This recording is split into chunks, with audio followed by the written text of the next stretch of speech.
Ladies and gentlemen, welcome back to another video on the channel today. In today's video, we have yet another mock draft, but we have a little bit of a change. I am no longer using Pro Football Focus for their mock drafts for a few reasons, because they want to charge you for everything, and I'm a broke college student, so I'm not paying. And because I did find another mock draft simulator that I really like. This one is from ProFootballNetwork.com. Trades are free. Everything is free. You can do unlimited drafts. You can go 7 rounds, kind of like me. Pause, bro. Oh my gosh. I gotta edit that out, man. But needless to say, this is much better for my budget, which is nothing. So we're gonna rock with this, see how it is. I'm gonna make videos, see if there's any difference. Before we get into the mock draft, as per usual, if you guys have been enjoying the mock drafts, don't forget to subscribe. Now, I am excited to announce that I will be live streaming the first round of the NFL draft on this channel. So if you don't want to miss it, make sure to subscribe and hit that bell button, and then just come hang out and watch the draft with me. It'll be a lot of fun. But let's not delay the inevitable any longer. Let's go ahead and get into the mock draft. So first overall, the Bears are still taking Caleb Williams. I feel very confident in that. Second overall, now personally, like I've said, I would take Drake May here. But I think the consensus is that Jayden Daniels will be the pick here for the Washington Commanders. Then that would mean that pick 3 is for the New England Patriots. I don't see a way that they wouldn't take Drake May in that scenario. Now, part of the benefit about having trades now is that I think I can highlight some teams that are more likely to trade up, trade back, etc. I think one of the teams that we could definitely see trade up, and I mentioned this in the last video, would be the Minnesota Vikings. Now, in the last video, I had the Minnesota Vikings trade up to pick 5. They would give up pick 11 and pick, was it 23? I kind of see a similar thing happening, except now with pick number 4. Because if you're Arizona, I think that you really want to accumulate as much draft capital as possible. You definitely would love to have Marvin Harrison here at pick 4, but I think your team would benefit more from taking 2 first-round players rather than just Marvin Harrison. So I will have the Vikings trading up and being ultra aggressive. They're going to get pick 4, and they're going to give the Cardinals pick 11 and pick 23. The Vikings are now on the clock at pick number 4, and if there's one name that I think has been shooting up draft boards, rightfully or not, it has been J.J. McCarthy. Listen, the Vikings are desperate for a quarterback. Kirko took his talents to Atlanta, took his chains to Atlanta, rather, and the Vikings are in position. They need a quarterback. They traded for an extra first-round pick. I wonder what that tells you about what they're going to do in the draft. They're going to trade up, and I do believe the way the board is going to shake, they're going to end up trading up for J.J. McCarthy. Would not be surprised if that's what they do. And then this is an absolute dream scenario for the Los Angeles Chargers. They get Marvin Harrison Jr. at pick number 5, the first non-quarterback off the board. Justin Herbert and Marvin Harrison is a fever dream of all fever dreams. And truthfully, they'll fuck it up because they're the Chargers. Sorry, Chargers fans, but it would be must-watch football every single Sunday. Speaking of receivers, I am going to have the Giants taking a receiver as well. Malik Neighbors here. They're desperate for receiver. They're desperate for a lot of things, actually, but they're really desperate for receiver. They're desperate for playmakers. Why not give them the draft's second best receiver, in my opinion, to form with Daniel Jones, especially after, you lost Saquon Barkley. The Titans, I think that's pretty self-explanatory. They would be more than happy going with Joe Alt here. They went with Peter Skoronski last year. I think he's more of a guard. Joe Alt is a blue-chip tackle prospect. And, Brian Callahan, he's going to want good protection for Will Levis. He's going to want to run his offense. I think that's a good pick right there. The Falcons, I am going to stay steadfast in the fact that they take Dallas Turner. I think that he's the first defender off the board, and I think the Falcons are the first team to pick a defender. The Bears are also very happy in this instance because they get to take Rome Odunze. And the New York Jets would also be very happy in this instance because they get to take Olu Fashanu. Now, I understand they signed Tyron Smith. I understand they signed Morgan Moses. And I understand that Brock Bowers is an option here, and it's more enticing after you fill those needs in free agency. But I think that those guys are temporary fixes. They're Band-Aid fixes. I think you want a guy, maybe even post Aaron Rodgers, to be a franchise tackle for you. I think that he would provide that. And God forbid one of those guys went down. I think it would be good to have insurance. With Olu Fashanu. That leaves the Cardinals at pick 11, and truthfully, I think they're going to want to go defense here. Their defense is just dreadful. Laiatu Latu, is definitely still on the board. A guy that I think Jonathan Gannon would love to get his hands on. This is a team that is going to become a lot better defensively, I think, with 3 first-round picks. And that's why I think trading down makes so much sense for the Cardinals. I have them taking Latu here at pick 11. Now, the Broncos are an interesting team because they need a quarterback badly. And 4 quarterbacks have kind of already gone off the board here. I really, really, really would not recommend taking Bo Nix with a top 12 pick. So, in a move you don't see a lot, I am going to see a quarterback-needy team moving down in the draft, actually. So we're going to go ahead and get them on the board here at pick 12 to take Brock Bowers. As a Seahawks fan, it gives me actual real nightmares to think what Sean McVay could do with Brock Bowers. But in this reality, that is the case. The Broncos trade down to pick 19, so it's a little more socially acceptable to take the next quarterback. The Raiders here, they need help in the defensive backfield. I think they do go with Terrion Arnold out of Alabama. A lot of people are saying that he is the number 1 quarter in this draft. I think that there are a lot of really talented guys you can kind of have. He's kind of dealer's choice, truthfully. But I would not be surprised if he's the first pick off the board. The Saints, I do think then they would go with Jared Verse. They got to go with BPA. I've been saying this. They're not a very talented team. They kind of got to just go with whoever's available. For the Indianapolis Colts, Quinion Mitchell, I think, would be an excellent outside corner to pair up with Kenny Moore in the slot, who they re-signed. And then my Seattle Seahawks. Now, I'm going to be completely honest. I totally imagine that the Seahawks trade back in this draft. They don't have their second-round pick because of the Leonard Williams trade, and they have massive holes on this roster. They have massive holes at interior offensive line, guard, and center. They're not great at interior defensive line either, although Leonard Williams helps. They're really bad at linebacker. They're really bad at safety. They're good at skill positions, don't get me wrong, and I think quarterback is fine for now, but they are missing big time in the trenches. They also, no offense, okay, but he's not a great tight end. So I do think that this makes sense for a trade back here.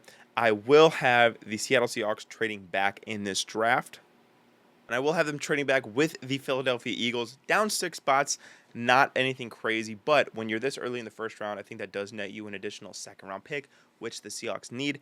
Now, with the Eagles on the board, and I hate to do this because I'm a Seahawks fan and I would selfishly want this, but Jackson Powers-Johnson, what better player to replace Jason Kelce than Jackson Powers-Johnson, the consensus best center in this draft.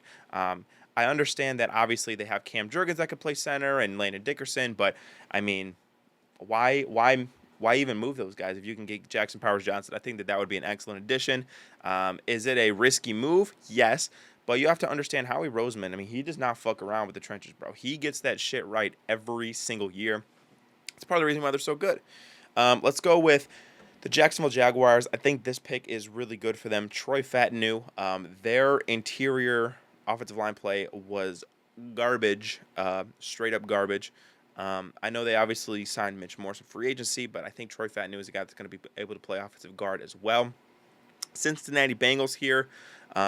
Fuaga to me is a guy, we're going to see a run of offensive linemen here in this middle part of the first round.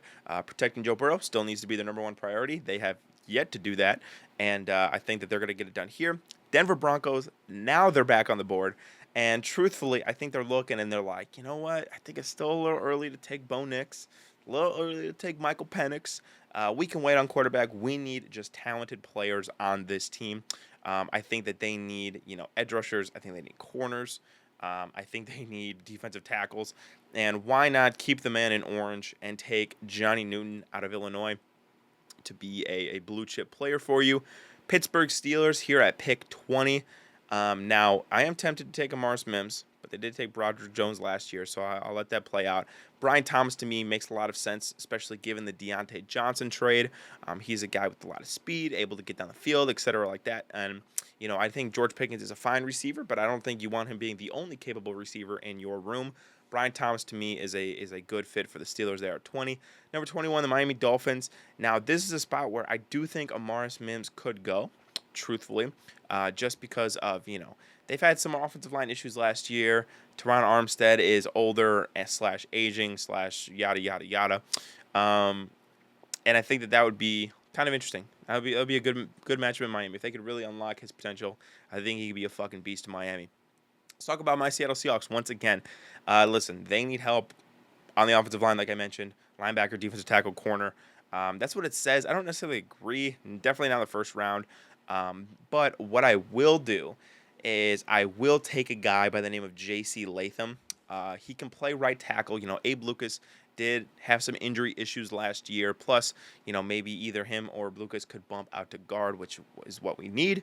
I think that's a good pick for the Seahawks. For the Arizona Cardinals, listen, they do need an edge rusher. Earlier, I had them taking Latu. I would be tempted to go with Chop Robinson. Not the worst strategy in the world, I won't lie.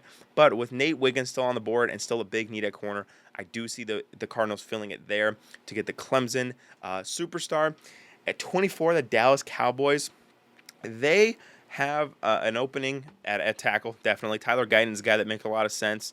I think linebacker, running back, defensive tackle. Mozzie Smith, though, I feel like they might want to give him another year. To me, the player that makes the most sense here would be Tyler Guyton. He's a local product. He's from Oklahoma. They probably need offensive tackle now that Tyron Smith is gone in free agency. I think this move makes a lot of sense.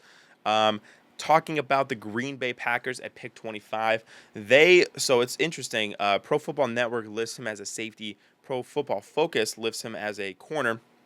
I think Cooper DeJean, regardless, makes a lot of sense here. I think it's a great fit for a Packers secondary that's young, not very good, you know, minus probably Xavier McKinney. But I think that checks out. At number 26, I think Chop Robinson is a really, really good addition for the Tampa Bay Buccaneers. This is a team that's going to try to win their division like they did last year, and they're going to add a really good pass rusher here at pick 26 and in a really good class as well. Pick 27 for the Arizona Cardinals. Now, again, I've had them taking Nate Wiggins, and I've had them taking Laiatu Latu, right? Defense and defense. Now I think they need to go with the receiver because they don't have any receivers. I think an excellent, excellent pickup for them would be Adonai Mitchell to pair him up with Kyler Murray. Again, you traded out of pick 4. You didn't gift yourself the opportunity to take Marvin Harrison. But truthfully, if I'm a Cardinals fan, if you tell me, hey, you can have Marvin Harrison and what would be their other pick?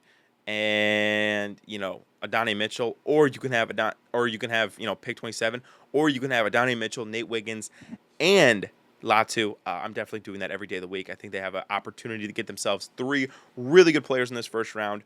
The Buffalo Bills, I do think they might go with receiver as well, although they do need defensive tackle. It would be so hard for me to see this guy going out of the first round. Byron Murphy the second is a guy that I think could go 28 for the Buffalo Bills. 29, Kool-Aid McKinstry, to me, has been a perfect matchup to the Detroit Lions. They need corners badly. You know, obviously they traded for Carlton Davis, but no idea what's going on with one of their other corners. He's been released, so he's not even their corner anymore. But that situation is definitely interesting to say the very least. Let's talk about the Baltimore Ravens at pick 30. Keon Coleman is a guy that I think would mesh perfectly with Zay Flowers. They're so stylistically opposite that I think it would provide a unique matchup for the defense. Keon Coleman, not a great separator like Zay Flowers is, but man, I mean, he is a physical freak. The 49ers, they got to go with offensive lineman, in my opinion. Graham Barton is a guy that's going to shore up that offensive line. It's not a sexy pick, but it's a necessary pick. And then, speaking of a sexy pick, the Kansas City Chiefs will be taking Xavier Worthy. And holy shit, the league is going to go on fucking fire. So, I want to get a couple teams out of the way. I do want to give love to the Panthers because they deserve love. You know, they had a rough year. They don't have the first overall pick. It sucks out here, right? It's not fun.